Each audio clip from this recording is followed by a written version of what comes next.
హ్రీంకారాసనగర్భితా నలసికాం సౌహ క్లీం కళాం బిభ్రతీం సౌవర్ణాంబ్రధారిణీం వరసుధాధౌతాం త్రినేత్రోజ్వలాం వందే పుస్తకపాశమంకుశధరాం స్రగ్భూషితాముజ్వలాం త్వాం గౌరీం త్రిపురాం పరాత్ప్రకలాం శ్రీచక్ర సంచారిణీం. మన ఛానల్ ప్రేక్షకులందరికీ కూడా స్వాగతం. మనము ఈ ఫిబ్రవరి 1 నుంచి 15వ తేదీ 2026 సంవత్సరం వరకు జరిగేటటువంటి పక్ష రాశి ఫలితాలను ప్రొఫెసర్ డాక్టర్ ముల్లపూడి సత్యనారాయణమూర్తి నేను మీకు తెలియజేస్తున్నాను. ముందుగా మనకి ఈ ఫిబ్రవరి నెలలో ఈ పక్షంలో మనకి ఎలా ఉన్నాయి గ్రహస్థితులు అని అంటే, రవి, కుజ, బుధ, శుక్రగ్రహాలు మకర రాశిలో, అలాగే రాహువు కుంభరాశిలో, శని మనకి మీనరాశిలో వక్రించి ఉండడం, ఆ తర్వాత కేతువు సింహరాశిలో ఉండడం జరిగింది. గురుడు మిథున రాశిలో ఉన్నాడు.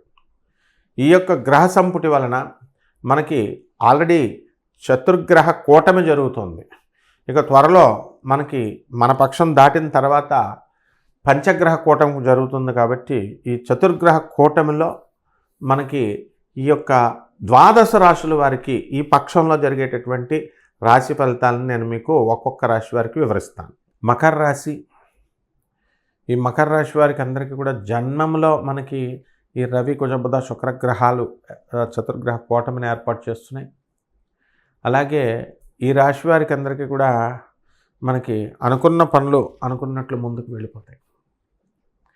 భార్యాభర్తల మధ్య కొట్లాటలు కొనసాగుతూ ఉంటాయి. కోర్టు వ్యవహారాలు ఒక దారికి ఒక పట్టాన రావు. ఇల్లు లేనటువంటి వాళ్ళు ఇల్లు కొంటారు, స్థలాలు లేనటువంటి వాళ్ళు స్థలాలు కొంటారు.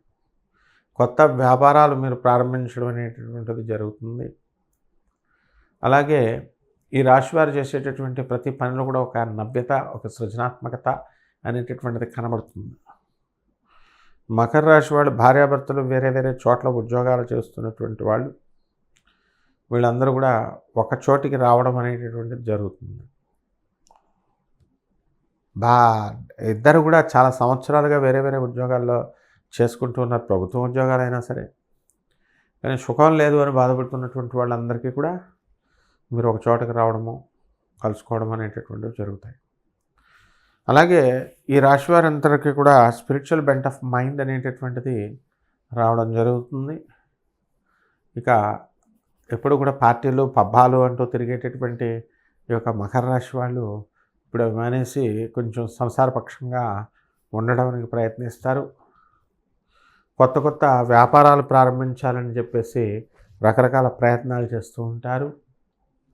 అలాగే అత్తగారుల వైపు, భార్య వైపు నుంచి ప్రాబ్లమ్స్ వచ్చి వాళ్ళ ఊర్లకి మిమ్మల్ని తీసుకెళ్ళి, లేదా మీ ఊర్లకి వాళ్ళు వచ్చో పర్మనెంట్గా వన్స్ ఫర్ గుడ్ సెటిల్మెంట్ చేసేయడానికి అందరూ కూడా ముందుకు రావడం అనేటటువంటిది జరుగుతుంది.